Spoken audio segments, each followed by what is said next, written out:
A semana foi marcada pelas comemorações do 7 de setembro. No dia que marcou os 200 anos da independência do Brasil, a população foi às ruas, em capitais como São Paulo e Rio de Janeiro. Na esplanada dos ministérios em Brasília, aconteceu o tradicional desfile de 7 de setembro, que neste ano contou com um tratoraço. Foram 27 máquinas agrícolas participando do evento, representando os 26 estados do país, mais o Distrito Federal. A presença dos tratores relembrou a importância do setor agropecuário para a economia do nosso país. E a gente vai repercutir as manifestações dessa semana sempre com um olhar voltado para o futuro. Que tipo de implicações isso traz para, por exemplo, as disputas eleitorais agora deste ano? Vamos receber os nossos convidados, então. Paulo Pozonoff, colunista da Gazeta do Povo, uma satisfação tê-lo conosco. Seja muito bem-vindo mais uma vez. Oi, Kellen. Oi, Rafael. Oi a todo mundo. Muito obrigado, Kellen, por me receber novamente aqui. É uma grande alegria e satisfação. Assim como você, Rafael Cortes, cientista político da Tendências Consultoria. Seja muito bem-vindo. Prazer ter você aqui no Hora H do Agro. Obrigado, Kellen, pelo convite. Prazer estar debatendo e conversando com o Paulo. Estou à disposição para a gente trocar umas ideias nesse cenário eleitoral. Muito bem, vamos juntos então. Começando com você, Paulo. A gente viu imagens ali do 7 de setembro. Como que você avalia esse movimento que aconteceu nessa semana? Muitas pessoas foram às ruas, comemoração de 200 anos da independência do Brasil. Avalie pra gente o que marcou para você nessa semana. Bom, Kelly, eu não vou medir muitas palavras aqui. Eu sei que a gente tem uma legislação, né, do TSE que é super draconiana e tal. Mas, enfim, eu estou aqui, eu acho que para analisar o que a gente está vendo. E o que a gente está vendo, e a gente viu no desfile até de 7 de setembro, que você trouxe aí a imagem dos tratores, né, compondo ali junto. Tradicionalmente, esse desfile é marcado só por veículos bélicos. E, de repente, esse ano, o presidente Jair Bolsonaro e o governo Bolsonaro resolveu também homenagear o agro, trazer esse agro que faz parte aí de um grande esforço da nação, não só que fomenta a prosperidade do Brasil, mas também, você sabe, alimenta aí boa parte do mundo. Eu acho que essa valorização do agro é o que está em jogo, né, nesse momento, até nesse momento da disputa eleitoral. Porque, de um lado, a gente vê esse movimento de valorização do agronegócio e, de outro lado, a gente vê outra coisa que é inegável, tá aí para todo mundo que assistiu às entrevistas do candidato Lula, uma desvalorização do agronegócio. Lula chamou o agronegócio de fascista, disse que há um conflito aí entre as políticas ambientalistas do PT e a forma como o agronegócio trata o meio ambiente, que eu acho que é uma grande mentira. O produtor sabe muito bem que as leis ambientais no Brasil são bastante rígidas também e elas protegem muito, né, o meio ambiente. Tem regiões do país em que essas reservas, as reservas obrigatórias, compõem 50% até da área total. Então, eu acho que é importante o agronegócio também ter em mente a valorização do agro e também o lado econômico. E eu acho que aí é importante ficar de olho na Argentina. Você falou na abertura sobre um olhar para o futuro. Acho que a Argentina, que está aqui do lado, ela é um pouco esse olhar do futuro se o Lula vencer as eleições. Vamos ser bem sinceros aqui. Por quê? Olha, por exemplo, a gente está vendo agora uma gambiarra na Argentina, né? A Argentina ali numa canetada, porque a esquerda gosta muito de governar pela canetada.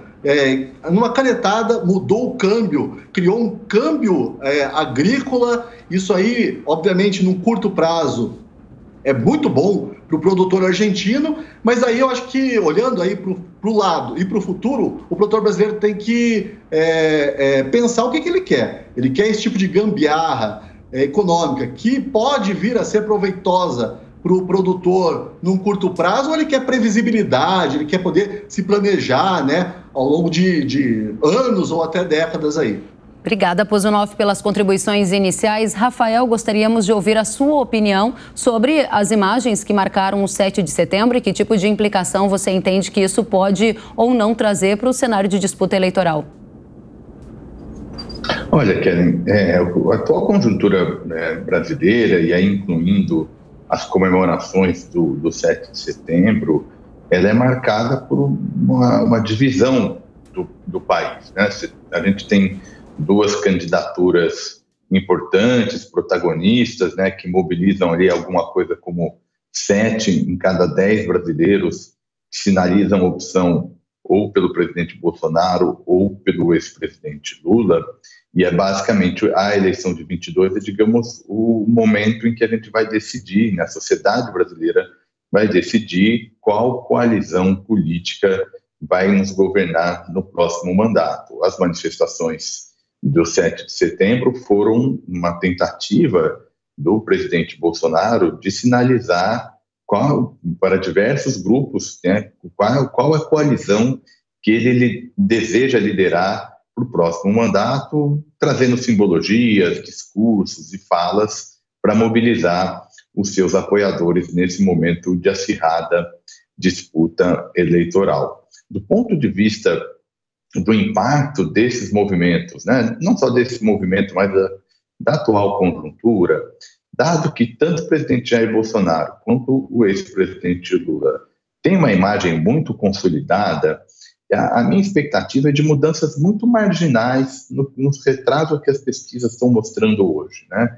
Que é basicamente esse protagonismo da clivagem Lula-Bolsonaro numa provável ida ao segundo turno. Então, se você me perguntar, o 7 de setembro alterou esse ponto? Eu diria que não alterou. Acho que a gente deve ter uma eleição em segundo turno, com as divisões muito polares, e aí o desafio vai ser, passada a eleição, quem é que vai ter, seja Lula ou Bolsonaro, a capacidade de retirar uma série de radicalismos presentes nessa agenda para que a gente consiga se manter em direção a uma trajetória virtuosa de desenvolvimento e, naturalmente, para um setor que é tão produtivo, que tem tanta vantagem comparativa, ainda mais num mundo que vai demandar commodities alimentícias, vai demandar energia limpa, o setor agro tem certamente muito a ganhar se a gente conseguir reduzir um pouco esses barulhos políticos e caminhar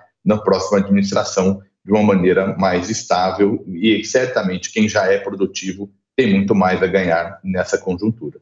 Muito bem, Rafael, muito obrigada pelas colocações de vocês dois inicialmente, e a gente vai ir numa espécie de funil aqui, trazendo um ponto adicional para a nossa audiência. O Rafael Cortes, entrou um pouco mais nessa questão da disputa eleitoral. Agora, Pozonoff, você fez uma análise sobre a conjuntura atual do governo Bolsonaro e os impactos para o agro, fez um paralelismo com o que acontece na Argentina, provocando que isso pode acontecer aqui no Brasil caso um governo de esquerda seja eleito. E aí eu quero afunilar essa questão com você, Pozonoff. A menos de um mês para o primeiro turno das eleições, o que a gente já pode esperar deste pleito, digamos agora, nesta reta final? Mudou alguma coisa nesse 7 de setembro? Não, eu tendo a concordar com o Rafael que, assim, o agronegócio, principalmente, né, esse setor, eu não vejo essa divisão que a gente vê aí na sociedade como um todo. No agronegócio, eu não vejo isso. Vamos ser sinceros aqui, o agronegócio conta muito, tem uma estima, tem um afeto aí pelo governo Bolsonaro, por todas as propostas, inclusive essa questão do armamento, que é uma coisa meio... Eu sou um pouco alienado dessa questão do armamento, mas enfim, conta com a simpatia, né, do produtor que está lá numa região, até é difícil para a polícia chegar nessa região, precisa da arma para se defender. E o ex-presidente Lula, ele tem aí muitas pedras na sua botina, digamos assim, já que a gente está falando de agro. Não só todo o histórico de corrupção, que todo mundo conhece, mas principalmente o MST. E também esse próprio antagonismo das pautas de esquerda que estão aí associadas àquela Agenda 2030 da ONU, que também aí o judiciário está muito ligado a essa Agenda 2030, né? Depois eu acho que a gente vai falar do caso lá das demarcações das terras indígenas. Isso é muito importante, porque o judiciário é que vai tomar essa decisão. Então, eu acho que só o ex-presidente Lula teria a ganhar fazendo algum tipo de aceno ao agronegócio, que está assim, muito associado ao Bolsonaro. Só que a gente não tem visto isso. É um setor muito importante da economia, que movimenta, né? Não só movimenta, eu não sei quanto é a porcentagem exata do PIB agora, acho que é alguma coisa entre 30%, mais ou menos, mas e também, assim, dá emprego para muita gente, né? Porque quando a gente fala de agronegócio, isso é curioso, Keren, geralmente as pessoas pensam no grande produtor, que é um milionário, que tem avião, mas não é. O agronegócio dá emprego para muita gente, inclusive nas cidades pequenas do interior do Brasil. Então, só o ex-presidente Lula teria que fazer algum aceno e teria algo a ganhar aí nesse embate. Mas o que a gente viu até agora foi, vou repetir aqui, o ex-presidente Lula chamou o agronegócio de fascista, disse que MST não invade terras produtivas. A gente sabe que isso não é verdade, e até não posso deixar de trazer aqui o MST, que já sinalizou nessa semana que pretende retomar invasões de terras.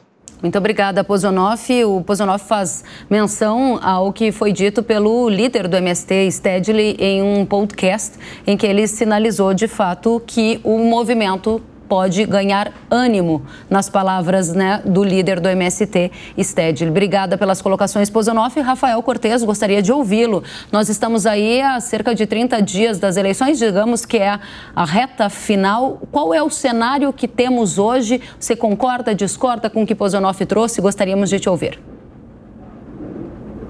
Olha, não há dúvida, né, que quando a gente olha a coalizão natural do presidente Bolsonaro, passa por uma relação muito íntima com o agronegócio por diversas razões, sobretudo a agenda que o presidente colocou nos últimos anos. Isso favoreceu essa interlocução.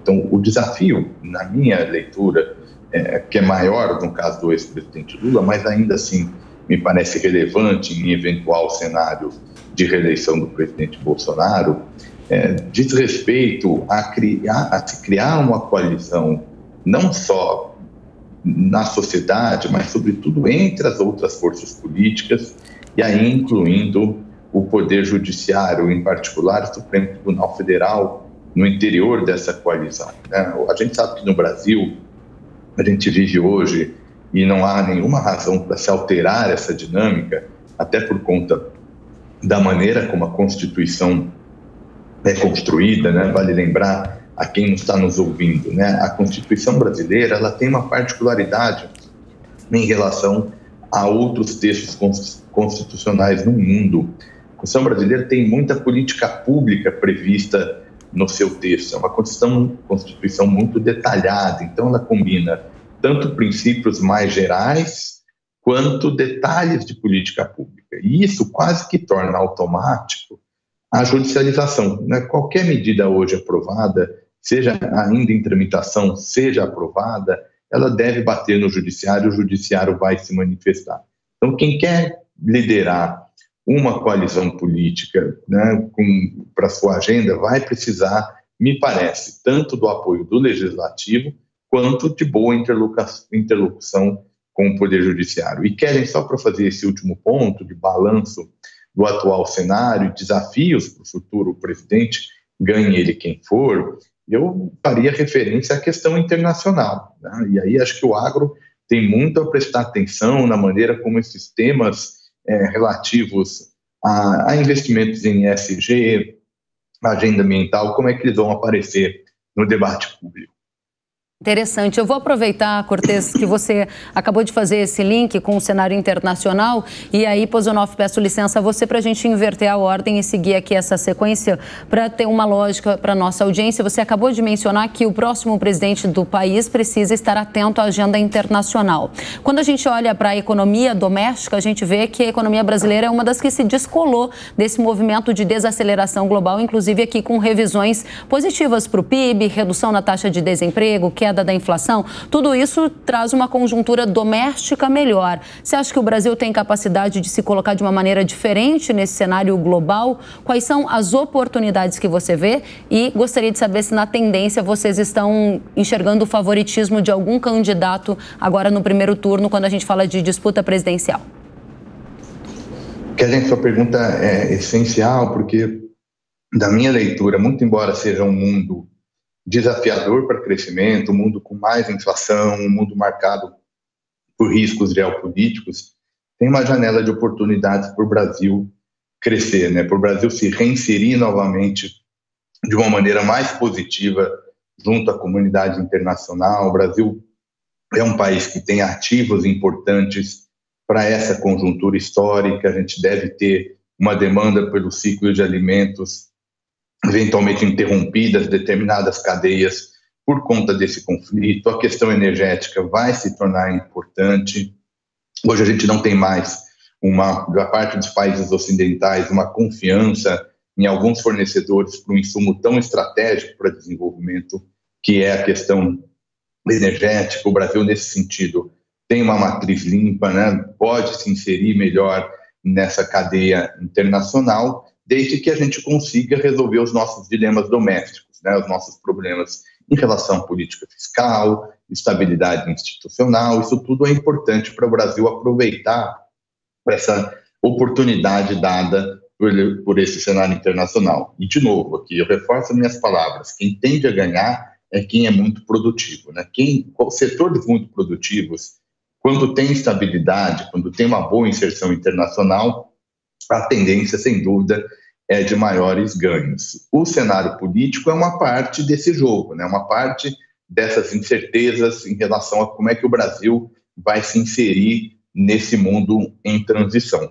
Uma parte disso começa com a eleição presidencial. Nesse momento tem um ligeiro favoritismo da candidatura de oposição do ex-presidente Lula, mas o que a gente nota nas pesquisas é que a avaliação do governo tem melhorado. Então isso deve gerar uma forte competitividade. Eu diria para você, Kellen, que a eleição é definida na unha, assim, vai ser realmente uma margem muito estreita. Quem quer que seja o vencedor, a tendência é de uma disputa muito forte. Muito complicado, realmente uma das eleições mais disputadas da história, aqui na visão do Rafael Cortes, trazendo esses elementos para a conjuntura atual que está em análise após esse 7 de setembro aqui no Brasil. Pozonoff, a palavra agora é a sua. Como você avalia os dados que apontam uma melhora na condição econômica, essa questão internacional, e se você concorda com o Pozonoff que hoje há um favoritismo, ainda que ligeiro, nas palavras do Rafael, para o candidato da esquerda em relação ao atual presidente Bolsonaro, para o candidato Lula em relação ao atual presidente Bolsonaro. Sim, não, eu estava escutando o Rafael falar, eu estava pensando aqui, né? Ele fala sobre o Brasil se inserir aí nesse jogo global e tal. Eu entendo isso, eu compreendo isso, mas eu não sei, eu tenho a impressão, Kelly, o agronegócio brasileiro é tão importante que eu não sei se não está na hora do Brasil se impor no cenário internacional e mostrar essa importância, né? A gente é responsável pela alimentação aí de uma parte considerável do mundo. Então a gente tem que começar a impor também as nossas necessidades, as necessidades do setor agropecuário aqui no Brasil, e não ficar escravo aí dessa agenda que a gente sabe, que daí eu já citei aqui essa agenda 2030 da ONU. A gente não ficar escravo, por exemplo, da opinião pública europeia. Eu tenho a impressão que, por conta dessas questões ambientais todas, aquele pessoal que nunca viu, não tem a menor noção do que é do tamanho da Amazônia, acha que se planta soja na Amazônia. Pessoal, ninguém planta soja na Amazônia, não tem como plantar soja na Amazônia lá por questões de solo, clima, né, muito úmido, mas o europeu que está lá no conforto da sua casa, ele acha que se planta soja na Amazônia. Então talvez esteja na hora do Brasil se impor. Eu acho que o ex-chanceler, né, Ernesto Araújo, também o ex-ministro Ricardo Salles, erraram muito no tom dessa imposição ali no começo do governo Jair Bolsonaro, partiram para o enfrentamento. O enfrentamento, eu sempre fui crítico a isso, acho que essa é uma crítica muito possível ao presidente Jair Bolsonaro, que ele sempre parte para o enfrentamento, e isso não é, obviamente, produtivo para o país.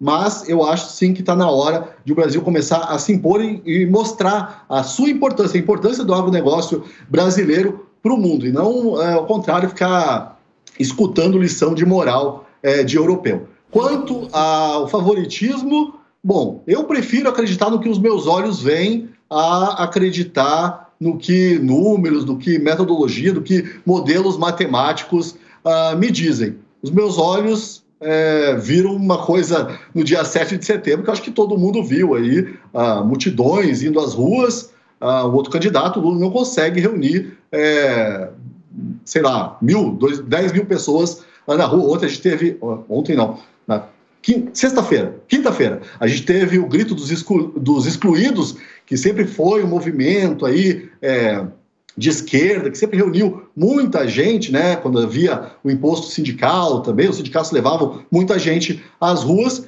e a gente viu ontem, na quinta-feira, esvaziado, completamente esvaziado esse tipo de movimento. Então eu prefiro acreditar nisso, Keren, no que os meus olhos veem. Muito obrigada, Pozonoff. A gente vai agora para a última rodada e volto com você, Cortez, para entender no seu ponto de vista qual é o ponto forte e o ponto fraco da campanha de Lula, da campanha de Bolsonaro nesse momento, e o que pode ser algo que mude muito as eleições nos próximos 30 dias. Gostaria que você fechasse para a gente com esse olhar de futuro, aquilo que é essencial à nossa audiência saber.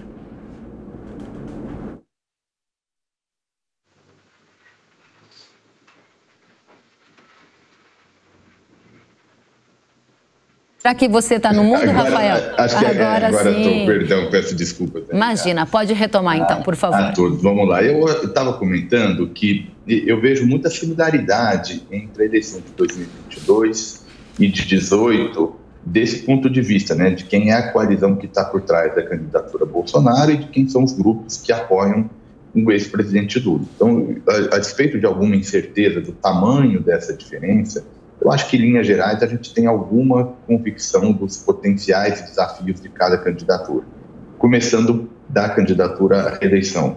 Ponto forte, sem dúvida nenhuma, a agenda conservadora, né? O presidente Bolsonaro mobiliza de forma muito competente alguns simbolismos e dialoga de forma muito clara com uma parte expressiva do eleitorado, né? As pesquisas têm mostrado esse ganho, né, dessa agenda de valores que o presidente muito bem mobilizou, e isso certamente é um colchão muito importante de força do presidente Bolsonaro. O presidente enfrentou uma crise econômica, uma pandemia, e preservou o capital político. Em parte, na minha leitura, tem a ver com esse colchão, né?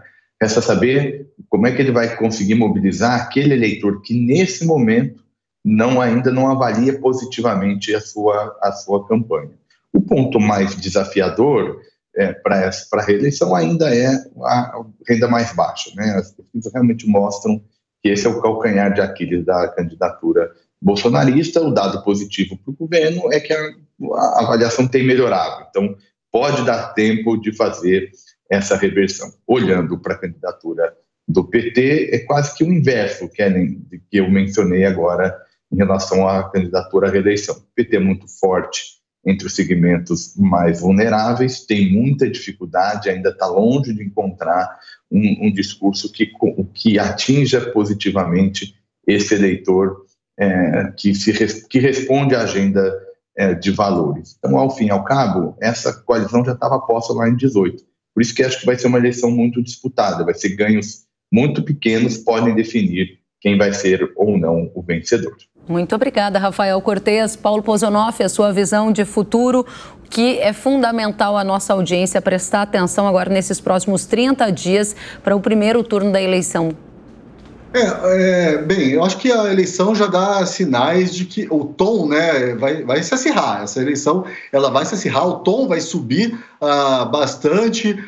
Lula aí chamou quem esteve nas manifestações de 7 de setembro, né, de membros da Ku Klux Klan, que era o grupo racista, supremacista branco dos Estados Unidos que linchava os negros. Diz que não havia pobres e nem trabalhadores nas manifestações de 7 de setembro. Isso aí, obviamente, atinge fortemente o agronegócio, como a gente já viu aqui. Tratores participaram, inclusive, daquele ato cívico militar, e também não é nada improvável que essas pessoas que estavam ali nesses tratores depois foram para outra manifestação mais política. Nos próximos 30 dias, a gente vai ver o tom se acirrar muito nessa campanha. Eu não prevejo dias muito tranquilos, não, Kelly. Realmente, vamos todos acompanhar com atenção e o Hora H do Agro fará o seu papel trazendo comentaristas, colunistas, profissionais que analisam esse cenário para melhor informar a nossa audiência agro. Quero agradecer a você, Paulo Pousonoff, colunista da Gazeta do Povo, por ter aceitado o nosso convite. Fique à vontade para voltar mais vezes, foi um prazer recebê-lo. Assim como você, Rafael Cortez, cientista político, analista da Tendências Consultoria. Volte sempre, foi uma satisfação recebê-los.